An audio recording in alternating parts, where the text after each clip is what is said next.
जय मसीह की। धन्यवाद करते हैं प्रभु ने एक और हमें ये मौका दिया कि अपने चरणों में बैठने दिया और हमें धन्य किया है। ये मैं नहीं, प्रभु का वचन बताता है कि धन्य है वह जिन्हें वो चुन के समीप आने देता है। और आज हम जबकि उसकी वाणी को सुन के उसके समीप आए हैं, उसके चरणों में बैठे हैं, हम उसका धन्यवाद करते हैं। हमने आराधना गीत गाए, हमने अपनी विनती निवेदन प्रार्थनाएं धन्यवाद के साथ उस तक पहुंचाई हैं। अब समय है उसके पवित्र वचन का, जो पवित्र है, जो जीवित है, जो सामर्थी है और अपना काम निश्चय करता है। और आज भी वो अपना काम करने के लिए तैयार है। हालेलुया। जब हम उस वचन को पढ़ते हैं, सुनते हैं, हमें प्रभु की आत्मा जो है वो लीड करती है, गाइड करती है और वचन के द्वारा जो है हमारे जीवन में बदलाव को लाती है। प्रभु का वचन, जैसा कि मैंने प्रार्थना करी, प्रभु के वचन में लिखा है कि उसने अपने बड़े नाम से बढ़कर अपने वचन को महत्व दिया है। जब वो अपने वचन को इतना महत्व देता है तो मनुष्यों को कितना महत्व देना चाहिए। लेकिन मनुष्य उसको हल्के में ले लेते हैं और फिर उसके द्वारा ठोकर खाते हैं। आज हम प्रभु के वचन में से पढ़ेंगे 2 कुरिन्थियों उसका 4 अध्याय 14 से 18 तक। पेज नंबर 248, सबको निकालने दें पहले। पेज नंबर 248, नए नियम में 248, 2 कुरिन्थियों 4 अध्याय 14 से 18 तक। अब पढ़िए। क्योंकि हम जानते हैं कि जिसने प्रभु यीशु को जिलाया वही हमें भी यीशु में भागी जानकर जिलाएगा और तुम्हारे साथ अपने सामने उपस्थित करेगा। क्योंकि सब वस्तुएं तुम्हारे लिए है, ताकि अनुग्रह बहुतों के द्वारा अधिक परमेश्वर की महिमा के लिए धन्यवाद भी बढ़ाएगा। इसलिए हम हियाव नहीं छोड़ते।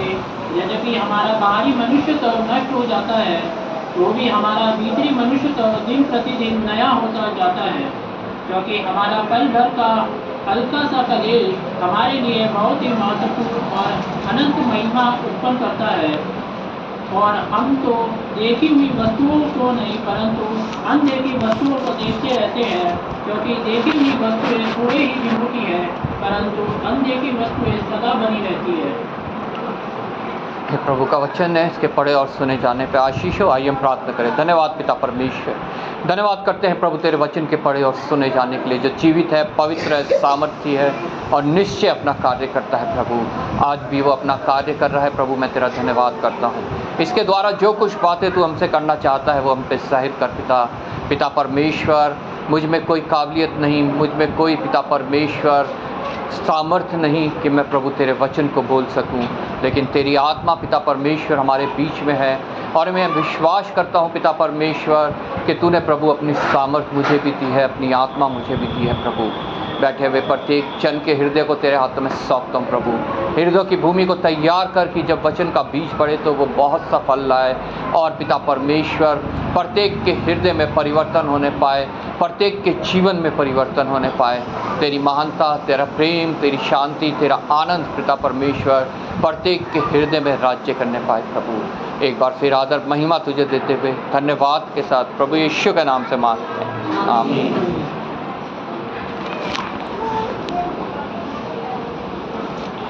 2 कुरिन्थियों 4 अध्याय 14 आयत से हमने पढ़ा, जहाँ पे वचन हमें इस प्रकार से कहता है, क्योंकि हम जानते हैं कि जिसने प्रभु यीशु को जिलाया वही हमें भी यीशु में भागी जानकर जिलाएगा। हालेलुया। हम जानते हैं। कैसे जानते हैं? प्रभु यीशु मसीह को जिलाया हम लोग कैसे जानते हैं? इस वचन के द्वारा। और कोई जरिया नहीं है जानने के लिए कि प्रभु यीशु मसीह को परमेश्वर ने जिलाया, उसका पूर्ण उत्थान। अभी बीते दिनों हमने गुड फ्राइडे और ईस्टर जो है उसमें सुना होगा प्रभु यीशु मसीह का बलिदान और उसका पूर्ण उत्थान। उसी से हम जानते हैं कि पिता ने प्रभु यीशु मसीह को जिलाया। जो मेरे लिए मारा गया, मेरे लिए गाड़ा गया और मेरे लिए तीसरे दिन जी उठा।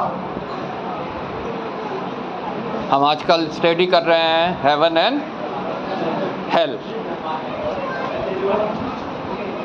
जब हम ये स्टडी करते हैं तो हमें ये याद रखना बहुत आवश्यक है कि जो मनुष्य 2 बार जीवन पाता है वो 1 बार मरता है, और जो 1 बार जीवन पाता है वो 2 बार मरता है। ये मैं नहीं, वचन बताता है हमारे प्रकाशित वाक्य में।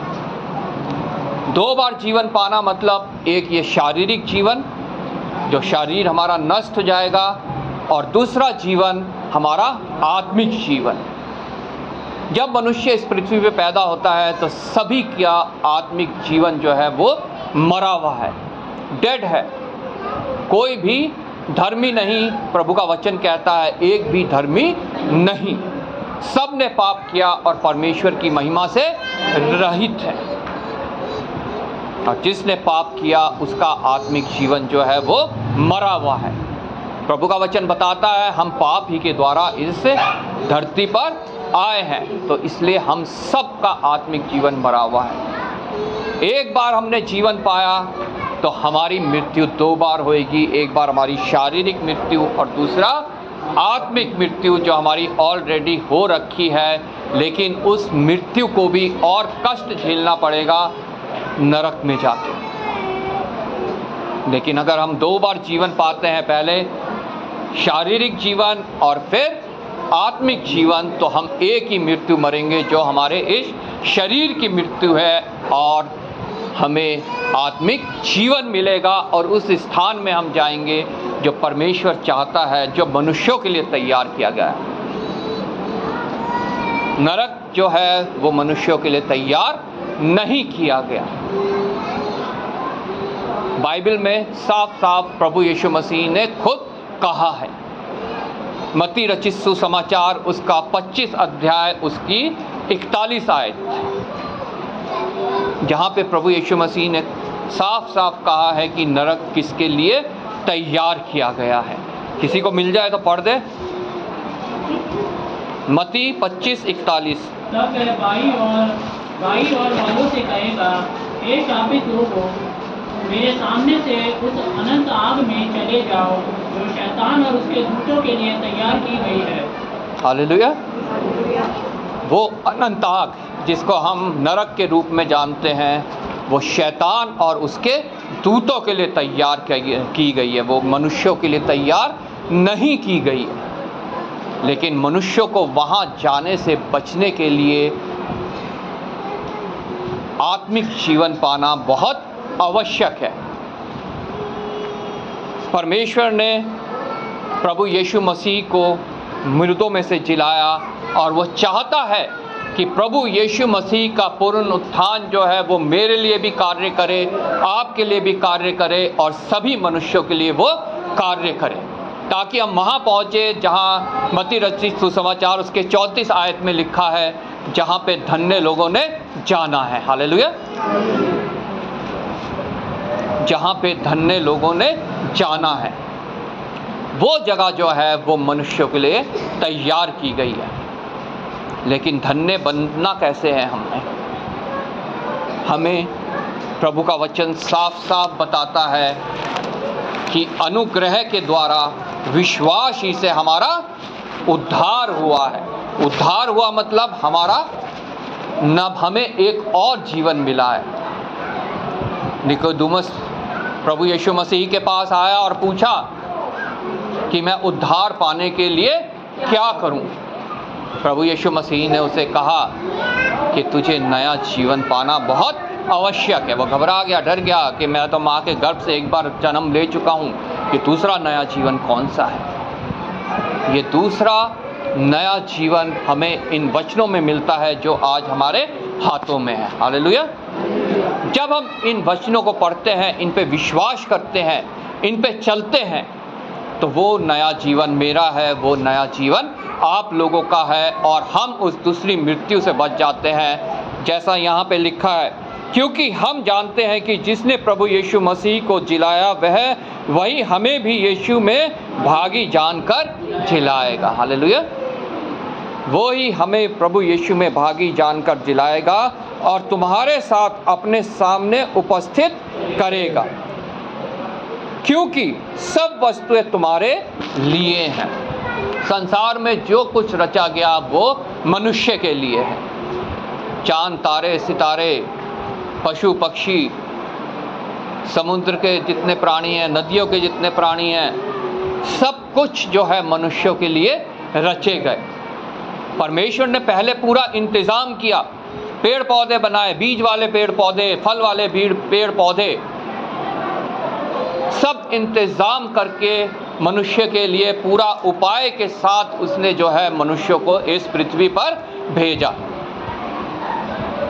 यहाँ तक उसने जीवन का वृक्ष भी जो है वो मनुष्यों के लिए लगाया, ताकि मनुष्य उसमें से खाए और अनंत काल का जीवन प्राप्त करे। लेकिन मनुष्य ने परमेश्वर की बात नहीं सुनी, उसने सुनी शैतान की बात, और पाप इस पृथ्वी पर आया, जिसके द्वारा ये शारीरिक मृत्यु हमारी इस पृथ्वी पे आई। ये शारीरिक मृत्यु अब किसी भी रीति से ख़त्म नहीं हो सकती, प्रत्येक का शरीर ख़त्म होना है, लेकिन वो आत्मिक मृत्यु उस समय जो अदन की वाटिका में हमारे आदि माता आदि पिता की हुई थी, आदम और हवा की, वो आत्मिक मृत्यु हमारी टल सकती है प्रभु यीशु मसीह के द्वारा। हालेलुया। सब कुछ हमारे लिए है, पृथ्वी पे जो कुछ है वो मनुष्य के लिए है। उसे हम जी खोल के जो है इस्तेमाल कर सकते हैं, प्रभु की महिमा कर सकते हैं, उसका धन्यवाद कर सकते हैं। लेकिन मनुष्यों ने उन चीज़ों को भी जो है वो गलत तरीके से इस्तेमाल करना शुरू कर दिया, अपने भोग विलास के लिए, अपने स्वार्थ के लिए, अपने इस शारीरिक जीवन में आनंद पाने के लिए जो क्षण भर का है। लेकिन प्रभु का वचन कहता है सब चीज़ें तुम्हारे लिए हैं, ताकि अनुग्रह बहुतों के द्वारा अधिक होकर, जब हम परमेश्वर की दी गई आशीषों को इस्तेमाल करते हैं तो हम महसूस करते हैं कि वो परमेश्वर का अनुग्रह है, वो उसकी ओर से है, ताकि हम लोग इस सफ़र को, जो हमारा इस पृथ्वी भर का सफ़र है, इसको सरल बना सकें। और जब हम उन आशीषों का इस्तेमाल करते हैं तो प्रभु का वचन कहता है परमेश्वर की महिमा के लिए धन्यवाद भी बढ़ाएं। हम ये श्वास ले रहे हैं, हमारा दिल धड़क रहा है, हम चल फिर रहे हैं, हमें खाना मिल रहा है, हमें पानी मिल रहा है, सूरज हमारे ऊपर चमकता है, वर्षा हमारे ऊपर बरसती है, सब परमेश्वर की आशीषें हैं, सब उसका अनुग्रह है। लेकिन मनुष्य उसका धन्यवाद करना भूल जाता है। लेकिन प्रभु का वचन कहता है जब हम उसके आशीषों का इस्तेमाल करते हैं, जो लिखा है सब कुछ तुम्हारे लिए है, तो हमें परमेश्वर का धन्यवाद बढ़ाना है। हर एक समय, हर एक परिस्थिति में हमें परमेश्वर का धन्यवाद करना है। आगे जब हम पढ़ते हैं तो यहाँ पे लिखा है इसलिए हम हियाव नहीं छोड़ते, यद्यपि हमारा बाहरी मनुष्यत्व नष्ट होता जाता है, हम हियाव नहीं छोड़ते। हम अपने विश्वास को कम नहीं होने देते। हमारी जीवित आशा जो है कि प्रभु यीशु मसीह आएगा और हमें लेके जाएगा, हमारा भी पूर्ण उत्थान होगा, हम उससे अपना हियाव नहीं छोड़ते, अपने विश्वास को कम नहीं होने देते, हम अल्पविश्वासी नहीं होते। जबकि हमारा ये भारी मनुष्यत्व जो है ये नाश होता जाता है, नष्ट होता जाता है, ख़त्म होता जाता है। बच्चा पैदा होता है और बढ़ता जाता है, और जिस तरह से बच्चा बढ़ता जाता है उसका ये बाहरी मनुष्यत्व जो हमारा शरीर है ये क्षीण होता जाता है, कमज़ोर होता जाता है, बीमारियां लगती जाती हैं, और एक दिन ऐसा आता है कि ये शरीर हमारा मिट जाता है, जहाँ से आया मट्टी से मट्टी में चला जाता है। लेकिन प्रभु का दास यहाँ पे कहता है हम हियाव नहीं छोड़ते। हमें पूरा विश्वास है कि हमारा ये शरीर रूपी तंबू जब गिराया जाएगा तो प्रभु यीशु मसीह हमें अनंत निवासों में ले लेगा। हालेलुया। जिसका ये विश्वास है, निश्चय प्रभु यीशु मसीह से उसने दूसरा जन्म पाना है। हालेलुया।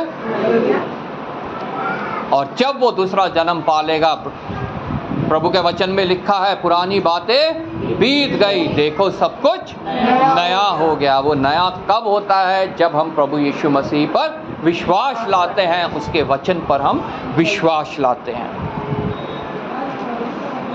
क्योंकि हमारा पल भर का हल्का सा कलेश हमारे लिए बहुत ही महत्वपूर्ण और अनंत महिमा उत्पन्न करता है। ये जो हमारा शारीरिक जीवन है, 70 या 80 साल, जो वचन हमें बताता है, हो सकता है प्रभु का अनुग्रह जिन पे हो उनका और भी थोड़ा बढ़ जाए, लेकिन प्रभु का वचन कहता है उसमें सिर्फ दुख भोगना है, कष्ट उठाना है। क्योंकि ये श्राप जो है मनुष्य को मिला हुआ है कि तू खून पसीने की कमाई खाएगा। हालेलुया। लेकिन प्रभु का वचन कहता है ये क्षण भर का कलेश जो हमारे इस पृथ्वी भर के जीवन में है, ये तुम्हारा क्षण भर का कलेश, हल्का सा, ये भी लिखा हल्का सा, क्योंकि हमारा पल भर का हल्का सा कलेश। मनुष्य हाय तौबा मचा देता है उसमें भी, जब इस शरीर में कुछ तकलीफ आती है या कुछ कमी घटी आती है या कोई कलेश आते हैं, मनुष्य हाय तौबा मचा देता है। लेकिन प्रभु का वचन हमें बताता है इसी अध्याय में जब हम पढ़ते हैं 7 से, परंतु हमारे पास वह धन मिट्टी के बर्तनों में रखा है कि यह असीम सामर्थ हमारी ओर से नहीं परंतु परमेश्वर की ओर से ठहरे। हम चारों ओर से कलेश तो भोगते हैं पर संकट में नहीं पड़ते। हालेलुया। प्रभु का जन चारों ओर से कलेश